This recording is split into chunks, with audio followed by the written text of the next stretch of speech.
बिस्मिल्लाहिर्रहमानिर्रहीम, अस्सलाम वालेकुम। मैं हूं ईसा नकवी। आज 29 सितंबर है। इस वीडियो में इंतहाई अहम डेवलपमेंट की तफसीलात मैं आपके सामने रखूंगा। अमरीका अफगानिस्तान से बदतरीन शिकस्त का बदनुमा दाग अपने माथे पर सजाकर वापस जा चुका है, लेकिन जिस तरीके से पाकिस्तान की सिविल और अस्करी क़यादत ने गुज़श्ता 6 माह में जिन खदशात का, जिन तहफ़्फ़ुज़ात का इज़हार किया था, अब वो दुरुस्त साबित होते हुए नज़र आ रहे हैं।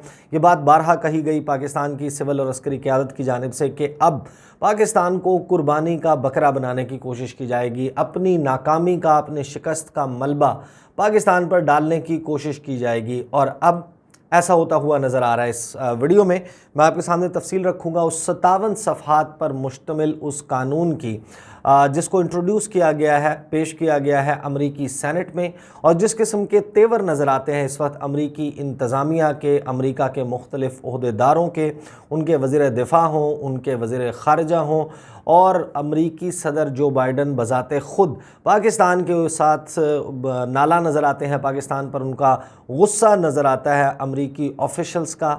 लगता यही है कि कोई बहुत ज़्यादा रद्दोबदल नहीं होगी और इस बिल को अमरीकी सेनेट से पास कर लिया जाएगा। अब इस बिल में जो तफसीलात हैं वो मैं आपके सामने रखूँगा, बहुत ही अहम तफसीलात हैं। लेकिन इस बिल में ना सिर्फ ये कि पाकिस्तान और तालिबान पर पाबंदियों की बात की गई है, जो मुल्क, जो इदारा तालिबान की किसी भी किस्म की मदद करेगा उनके ऊपर भी पाबंदियां लगाई जाएंगी। इनमें वो ममालिक भी शामिल होंगे जो तालिबान को उनकी हुकूमत के में आने के बाद से अब तक किसी भी किस्म की मदद फराहम कर चुके हैं। और इस बिल का एक इंतहाई अहम पहलू है, एक पोर्शन है, उसका मैं इंशाल्लाह आने वाली वीडियो में तज़किरा करूँगा।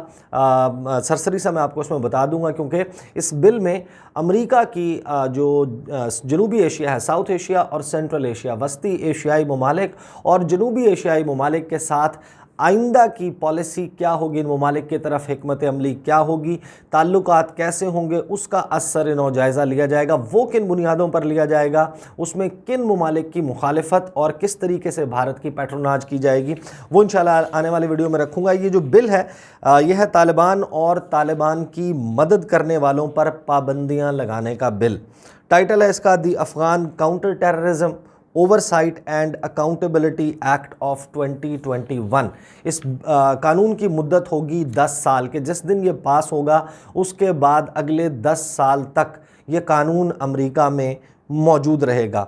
इस कानून के तहत अफ़गानिस्तान से इनखला के लिए एक टास्क फोर्स का क़याम अमल में लाया जाएगा। तालिबान के साथ सफारती राबतों और इक़्तिसादी ताउन की रिपोर्ट्स पेश की जाएंगी कि कौन कौन सा मुल्क, कौन कौन से इदारे या इंडिविजुअल्स तालिबान के साथ डिप्लोमेटिक एंगेजमेंट बढ़ा रहे हैं या फिर उनको इक़्तिसादी ताउन फराहम कर रहे हैं। अब आपको अंदाज़ा है कि इसमें पाकिस्तान के वज़ीर आज़म, पाकिस्तान के वज़ीर ख़ारिजा, पाकिस्तान की सिविल और अस्करी क़यादत तालिबान के हवाले से, वहाँ पर कायम होने वाली हुकूमत के हवाले से क्या मौक़िफ़ रखते हैं कि एक नई रियलिटी ने, एक नई सियासी हकीकत ने अफ़गानिस्तान में जन्म लिया है, उसके साथ डील करें, एंगेज करें। लेकिन अमरीका जो बिल पास करने जा रहा है उसके तहत ऐसे तमाम, और इसमें चीन भी शामिल है, चीन भी इमदाद जो है वो भिजवा चुका है। पाकिस्तान ने C-130 तैयारों पर इमदाद भेजी है। तो ये वो ममालिक हैं या वो इंडिविजुअल्स या एंटिटीज़ या ऑर्गेनाइजेशंस हैं जिनके ऊपर इस रिपोर्ट के बाद पाबंदियां लगाने की सिफारिश की जाएगी। वो किस किस्म की होंगी आगे चलते हैं। लेकिन तालिबान के जो सफ़ीर हैं उनकी अमरीका में तैनाती की मुखालफत की जाएगी। किसी भी सूरत तालिबान की अफ़गानिस्तान में मौजूदा हुकूमत को इस बिल के तहत तस्लीम नहीं किया जाएगा। अब ये कानून बनने जा रहा है और कोई भी शख्स जिसको तैनात किया जाता है या उसकी कोशिश की जाती है तालिबान की तरफ से कि अमरीका भिजवाया जाए, उसकी मुखालफत होगी, उसको कबूल नहीं किया जाएगा। इसके साथ ही तालिबान की अक़वाम मुत्तहिदा में शिरकत, किसी भी किस्म की उनके रिप्रेजेंटेटिव की इंक्लूजन तालिबान के या अफ़गानिस्तान के नुमाइंदे के तौर पर या फिर अक़वाम मुत्तहिदा के किसी भी फोरम पर तालिबान की किसी भी किस्म की शिरकत, अमरीका उसके लिए हर किस्म का अपना असर व रसूख इस्तेमाल करेगा, अपना हक़ राय दही इस्तेमाल करेगा और अपने इत्तहादियों के साथ मिलकर इसका रास्ता रोकने की कोशिश करेगा। इसी तरीके से जनूबी एशिया और वस्ती एशिया के लिए नई पॉलिसी तरतीब दी जाएगी। वो पॉलिसी क्या होगी, वो बहुत अहम है समझना। इंशाल्लाह वो मैं आपको बाद में बताऊंगा, क्योंकि इसमें बिल को समझना बहुत अहम है। अच्छा, सदर जो है अमरीकी सदर, इस बिल के पास होने के 90 रोज़ के अंदर अंदर वो पॉलिसी जो है वो पेश करने के पाबंद होंगे कि जनूबी एशिया और सेंट्रल एशिया, ये जो ममालिक हैं जिसमें रूस शामिल है, जिसमें ताजिकिस्तान शामिल है, किर्गिज़स्तान, चीन, पाकिस्तान, ईरान और इसी तरीके से जो भारत समेत मुख्तलिफ ममालिक हैं ये शामिल हैं, इनके हवाले से पॉलिसी डॉक्यूमेंट जो है वो जमा करवाया जाएगा। उसके बाद जो है वो अफ़गानिस्तान के लिए इंसदाद दहशत गर्दी की पॉलिसी बनाई जाएगी। अब इस हर चैप्टर के अंदर जो है वो बाकायदा तफसीलात मौजूद हैं, और पाकिस्तान हैरान कुन तौर पर पाकिस्तान का नाम लेकर पाबंदियां लगाने की जो बात की गई वो आगे चलकर आती है। तालिबान के मददगारों पर रिपोर्ट जो है वो बनाई जाएगी, और अमेरिका का जो असलहा अफ़गानिस्तान में रह गया है इस बात का जायज़ा लिया जाएगा। रिपोर्ट्स बनाई जाएंगी कि कहीं वो असलहा रूस, चीन या ईरान की दस्तरस में तो नहीं जाने लगा। ये रिपोर्ट्स भी बनाई जाएंगी, लेकिन रिपोर्ट्स के साथ साथ अमेरिका इस असलहे की वापसी या फिर इसे तबाह करने की हिकमत अमली बनाएगा। हम सबको मालूम है कि अमेरिका किस तरीके से फ़रार हुआ, वहाँ पर उनका जदीद तरीन असलहा और ख़ास तौर पर वो असलहा, वो मिलिट्री इक्विपमेंट जो कि अफ़गान नेशनल आर्मी को फ़राहम किया गया था, वो अब तालिबान के कब्ज़े में मौजूद है। तो इसमें 2 से 3 चीज़ों का जायज़ा वो लेंगे कि रूस, चीन या ईरान, एक तो इनके हाथ वो असलहा नहीं लगना चाहिए, इनकी दस्तरस में नहीं आना चाहिए, और इसको यकीनी बनाने के लिए कि ऐसा ना हो, इस असलहे को तबाह करने या फिर इसको वापस लेने के लिए हिकमत अमली बनाई जाएगी। और फिर ऐसे अफराद की निशानदही करेंगे जिनको दी गई ट्रेनिंग अमेरिका या उसके मफाद के लिए ख़तरा हो सकती है। अब जाहिर है कि बहुत सारे जो अफ़गान फ़ौजी थे नेशनल आर्मी के, जिनको अमेरिका ने ट्रेन किया, यहाँ पर छोड़ कर जा चुका, अब वो मुमकिन तौर पर जाहिर है कि उन्होंने अफ़गानिस्तान में रहना है, और जिस तरीके से उन्होंने रेजिस्ट नहीं किया, किसी भी किस्म की रेजिस्टेंस नहीं दिखाई, मुज़ाहमत नहीं की तालिबान के ख़िलाफ़, तो लगता ये है कि अब वो इवेंचुअली तालिबान के साथ होंगे, तालिबान के अहकामात पर लड़ेंगे। तो इन लोगों के हवाले से अमेरिका स्ट्रेटजी बनाने जा रहा है, और उसके बाद जो है वो ये देखेंगे कि तालिबान जो है वो किसी को यरगमाल तो नहीं बना रहे। स्पेशल इमिग्रेंट वीज़ा के दरख्वास्त गुजारों, पनाह गज़ीनों पर ब्रीफिंग्स का इनकाद होगा। अब ये जो मामला है कि जो स्पेशल इमिग्रेंट वीज़ाज़ के लिए एप्लीकेंट्स हैं उसके ऊपर बड़ी रेगुलर जो है वो ब्रीफिंग्स होंगी। इसी तरीके से कोई हॉस्टेज तो नहीं बनाए जा रहे तालिबान की तरफ से, उसका जायज़ा लिया जाएगा। उसके बाद उन ममालिक के लिए अमेरिका जो है कि अफ़गानिस्तान के लिए इमदाद का जायज़ा लिया जाएगा। ये बात अब अमेरिका ने तय कर ली है कि अफ़गानिस्तान की, तालिबान की बेसिकली कोई मदद नहीं की जाएगी, किसी भी किस्म की ह्यूमैनिटेरियन असिस्टेंस तालिबान के थ्रू नहीं दी जाएगी। अच्छा, अमेरिका ने इस बिल के तहत अफ़गानिस्तान के अवाम की मदद करने से इनकार नहीं किया। वो ये कहते हैं कि ऐसी कोई भी इमदाद नहीं दी जाएगी जिसका फ़ायदा तालिबान को या तालिबान की हुकूमत को हो। तो जो भी इमदाद होगी वो इस तरीके से फ़राहम की जाएगी, वो आगे चलकर एक्सप्लेन होता है इस बिल में, मैं आपको बताऊंगा कि जिससे तालिबान का जो फ़ायदा है या तालिबान की हुकूमत को दवाम या इस्तेहकाम वहाँ पर ना मिल सके। अच्छा, फिर उन ममालिक और इदारों के लिए इमदाद जो अफ़गान पनाह गुज़ीनों और अफ़गानिस्तान में अमेरिका के इत्तहादियों की मदद करेंगे। फिर वो जो ममालिक हैं जो पाकिस्तान समेत जो अफ़गानिस्तान के नेबरिंग कंट्रीज़ हैं, हमसाया ममालिक हैं, वो अगर अफ़गानिस्तान में तालिबान की हिमायत कर रहे हैं तो फिर तो उनको पाबंदियों का सामना करना पड़ेगा। लेकिन अगर वो उन इदारों की या उन अशख़ास की, उन ग्रोहों की अफ़गानिस्तान में मदद कर रहे हैं जो अमेरिका के इत्तहादी हैं, तो फिर उन ममालिक की भी इमदाद करेगा अमेरिका कि क्योंकि आप हमारे इत्तहादियों को अफ़गानिस्तान में मदद दे रहे हैं तो फिर हम आपको इमदाद फराहम करेंगे। इसी तरीके से जो इसके बाद जो भी तालिबान की मदद कर रहा होगा उनकी इमदाद बंद कर दी जाएगी और उन पर पाबंदियाँ लगा दी जाएंगी। अब ये पाबंदियाँ किस किस्म की हैं? इसमें वीज़ा की पाबंदियां हैं, ट्रैवल रिस्ट्रिक्शंस हैं, प्रॉपर्टी के हवाले से रिस्ट्रिक्शंस जो हैं वो लगाई जाएंगी, और जो उनके मौजूदा वीज़े हैं उनका ख़ात्मा जो है वो भी शामिल है। इसी तरीके से दीगर जो इमदाद उनको फ़राहम की जाती है ममालिक को, वो बंद करने की भी सिफारिश जो है वो इस बिल में की गई है। इसके हवाले से जो पाकिस्तान स्पेसिफ़िक नाम लेकर बात की गई है। वो बिल की कॉपी मेरे सामने मौजूद है, ये मैं आपको आगे चल के इसका बताता हूँ। फिर इस हवाले से अमरीकी कांग्रेस जो है उसमें कमेटियाँ तश्कील दी जाएंगी और तालिबान की जानिब से इंसानी हकूक़ की ख़िलाफ़ वर्जियों पर रिपोर्ट बनेगी।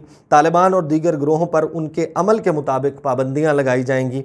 यानी कि एक तो ये कि आप रिकग्नाइज़ नहीं कर रहे, लेकिन जो डायरेक्ट बराह रास्त पाबंदियाँ हैं तालिबान पर, उनके लिए भी उन्होंने कुछ ज़ाब्ते और कुछ चीज़ें जो हैं वो लिखी हैं, वज़ा की हैं। तालिबान की मदद करने वालों पर पाबंदियाँ, तालिबान पर आलमी पाबंदियाँ लगाने की हिमायत कि इसके नतीजे में जो इंटरनेशनल सैंक्शंस लगेंगी, मल्टीलैटरल सैंक्शंस लगेंगी, क्योंकि अभी तक तो बात हो रही है कि अमेरिका यकतरफ़ा तौर पर जो पाबंदियाँ लगाएगा, यूनिलैटरल सैंक्शंस, लेकिन जो भी इंटरनेशनल एफ़र्ट होगा तालिबान पर पाबंदियाँ लगाने का, उसकी अमेरिका हिमायत करेगा।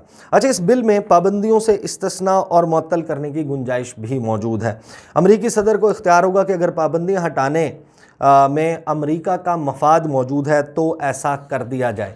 अब आपको मालूम है कि अमेरिका पिक एंड चूज़ किस तरीके से करता है इन पाबंदियों के मामले पर। भारत जब इंसानी हकूक़ की ख़िलाफ़ वर्जी करता है उसके ऊपर कोई पाबंदी नहीं लगती। अगर भारत जो है वो S-400 परचेज़ कर रहा है रूस से तो उसके ऊपर पाबंदी नहीं लगती, लेकिन अगर यही कुछ तुर्की या पाकिस्तान कर रहे हो तो फिर उनको पाबंदियां लगा दी जाती हैं। तो ये पिक एंड चूज़ अपने इत्तेहादी या अपने मफादात का इस खित्ते में कौन उनको सर्व कर रहा है, कौन अमेरिका की खिदमत कर रहा है, इसकी बुनियाद पर अमेरिकी सदर ये फ़ैसला करेंगे और कांग्रेस को ये बताने के पाबंद होंगे कि किस रीज़निंग की, किस वजूहात, किन वजूहात की बुनियाद पर अमेरिकी सदर समझते हैं कि इन पाबंदियों से इस्तिस्ना दे दिया जाए। फिर उसके बाद जो है अफ़गानिस्तान के अवाम की जो भी मदद होगी वो तालिबान के ज़रिए किसी भी सूरत नहीं की जाएगी। ऐसी कोई भी मदद नहीं की जाएगी जिसका फ़ायदा तालिबान या उनकी हुकूमत को, ये मैं पहले एक्सप्लेन कर चुका हूँ। अमेरिका के वज़ीर ख़ारजा, वज़ीर दिफ़ा और डायरेक्टर नेशनल इंटेलिजेंस, इनकी ज़िम्मेदारी होगी कि इस बिल के हवाले से जितनी भी रिपोर्ट्स हैं वो अमरीकी कांग्रेस में जमा करवाई जाएँ। तालिबान पर किसी भी दहशतगर्द ग्रोह की हिमायत करने, इंसानी हकूक़ की ख़िलाफ़ वर्जियों पर बराह रास्त पाबंदियाँ लगा दी जाएंगी। अब इसमें फाइंडिंग्स दी गई हैं इस बिल में और वो पूरी एक टाइमलाइन मौजूद है कि जब 14 अप्रैल को अफ़गानिस्तान से इनखला का ऐलान किया गया अमेरिकी सदर की जानिब से कि हम 11 सितंबर तक इनखला कर लेंगे। बाद में उन्होंने उसको रिवाइज़ करके 31 अगस्त कर दिया। इस दौरान क्या क्या कुछ होता रहा, तालिबान ने कैसे टेक ओवर किया, अमेरिका को किस तरीके से भागना पड़ा, उसके इत्तेहादियों समेत अमरीकी जो शहरी मौजूद थे अफ़गानिस्तान में, उनकी इवैक्यूएशन, उनके इनखला का अमल किस तरीके से मुकम्मल हुआ। और आप याद रखिए इसमें पाकिस्तान उनकी मदद कर रहा था। लेकिन इसके साथ ही फिर वो जो हमले हुए उस दौरान जो काबुल एयरपोर्ट पर अटैक हुआ दाइश का, उसके हवाले से बात की गई है। इसी तरीके से इस बिल में दाइश की और अल-कायदा की किसी भी किस्म की हिमायत की सूरत में तालिबान को जो है वो मज़ीद पाबंदियों को और सख्त इक़दामात का सामना करना पड़ेगा। अब आ जाते हैं उस सफ़ा नंबर 25 और सफ़ा नंबर 26। खासा तवील बिल है, लेकिन मैंने बड़ी कोशिश की कि मैं इसको बड़ा इख्तसार के साथ आपके सामने रख दूँ। 26वां और 25वां जो सफ़ा है उस पर पाकिस्तान का नाम लेकर जो गुफ्तगू की गई है, ये सेक्शन 202 है, report on entities providing support for the Taliban in general. इसमें किया यह गया है कि 180 दिन, जिस दिन ये कानून बन जाता है उसके 180 दिन के अंदर अंदर और फिर हर साल जो अमरीकी वज़ीर ख़ारजा हैं उन्होंने एक रिपोर्ट जमा करवानी है। अमरीकी वज़ीर ख़ारजा हों, अमरीकी वज़ीर दिफ़ा हों या उनके डायरेक्टर नेशनल इंटेलिजेंस जो कि अभी एक ख़ातून है, अगर वो हों तो वो एलिमेंट्स ऑफ फर्स्ट रिपोर्ट, जो पहली रिपोर्ट जमा करवाई जाएगी, इसमें भी दो किस्म की रिपोर्ट्स हैं। एक तो जनरल रिपोर्ट है इस मामले के हवाले से कि तालिबान की मदद कौन कर रहा है, लेकिन एक रिपोर्ट पाकिस्तान स्पेसिफ़िक जमा करवाई जाएगी और उसमें कहा क्या गया है, जिसके बाद ये गुंजाइश ही नहीं रहती कि ये बात तय हो जाती है कि ये पाकिस्तान स्पेसिफ़िक, पाकिस्तान पर पाबंदियां लगाने का बिल है। इसमें ये कहते हैं कि an assessment of support by state and non state actors including the government of Pakistan for the Taliban between 2001 and 2020 के साल 2001 से 2020 तक किसी भी शख्स ने, किसी स्टेट एक्टर ने, किसी रियासती अंसर ने, किसी गैर रियासती अंसर ने या हुकूमत पाकिस्तान ने अगर तालिबान की किसी भी किस्म की कोई भी सपोर्ट की है, उनको किसी भी किस्म की इमदाद फराहम की गई है तो हमें बताया जाए। उसमें सेंचुरी स्पेस यानी कि महफूज पनाहगाह, उनको पनाह देने का मामला, उनकी फाइनेंशियल सपोर्ट अगर किसी भी किस्म की उनकी पैसों की मदद की गई है, इसी तरीके से इंटेलिजेंस सपोर्ट के उनको मालूमात जो है वो फ़राहम की गई हैं, या उनको लॉजिस्टिक्स फ़राहम की गई हैं, या उनको मेडिकल सपोर्ट फ़राहम की गई है, उनको ट्रेनिंग दी गई है, या उनको इक्विप किया गया है, या उनकी टैक्टिकल ऑपरेशनल या स्ट्रेटेजिक डायरेक्शन यानी कि उनको रास्ता बताया गया है कि आपने क्या करना है। अब आपको मालूम है कि ये जो रास्ता बताने वाली बात है, पाकिस्तान की जेल में मौजूद थे जो इस वक्त तालिबान के मेन फेसेस में से एक है मुल्ला अब्दुल गनी बरादर, उनको अमेरिका के कहने पर पाकिस्तान ने रिहा किया, उनको ट्रैवल करने की इजाज़त दी, वो गए। अमेरिका ने ख़ुद उनके साथ मुज़ाकरात किए। पाकिस्तान ने जब इन मुज़ाकरात में रखना आया, जब भी तात्तुल आया तो पाकिस्तान से कहा गया कि आप तालिबान को बुलाएं, यहाँ पर इनके जो पॉलिटिकल ऑफिस के लोग हैं उनको यहाँ पर होस्ट करें, मेज़बानी करें, इनको मनाने की कोशिश करें।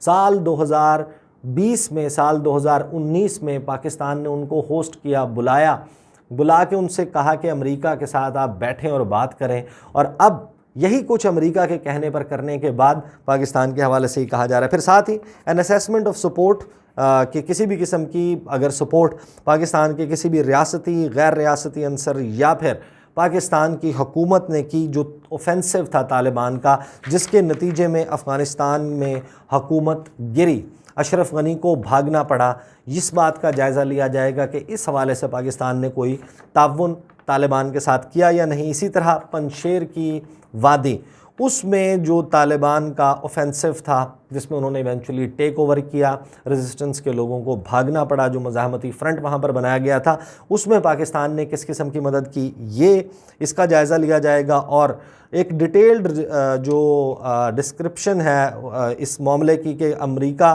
के जो डिप्लोमेटिक और मिलिट्री एक्टिविटीज़ हैं 2021 में तालिबान के ख़िलाफ़, उसके हवाले से भी जायज़ा लिया जाएगा।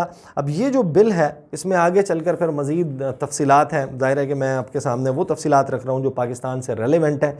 एक बात वाज़े हो गई, इट्स अ डेजा व्यू, ये माजी में भी हो चुका। पाकिस्तान पर इसी तरीके से पाकिस्तान के साथ मिलकर जो सोवियत यूनियन के ख़िलाफ़ जहाद था, इसका अक्सर तस्करा जो है पाकिस्तान के वज़ीर आज़म ने हालिया दिनों में बहुत ज़्यादा किया है, और ये एक स्टेटेड फैक्ट है, ये मुसन्नना और मुसल्लमा हकीकत है। सबको मालूम है कि अमेरिका इस खित्ते के हवाले से क्या करता रहा माजी में और आज क्या कर रहा है। और जो लोग मुझे मेरे चैनल पर रेगुलरली फॉलो करते हैं, मैंने इस बात का बारहा जो है वो इजहार किया था कि ये सब कुछ मंजरनामा हमें बनता हुआ नज़र आ रहा है। अमेरिका अफ़गानिस्तान में सिचुएशन को मज़ीद कॉम्प्लिकेट करेगा, और उसका हदफ क्योंकि चीन है, चीन किस तरीके से है वो हमें नज़र आता है इस बिल में, जो उन्होंने अपनी आइंदा की हिकमत अमली के हवाले से सिफारिशात सामने रखी हैं कि ये ब्रॉडर पैरामीटर्स हैं जिनके तहत अमेरिका जो है वो अपनी पॉलिसी बनाए जनूबी एशिया और वस्ती एशिया के लिए।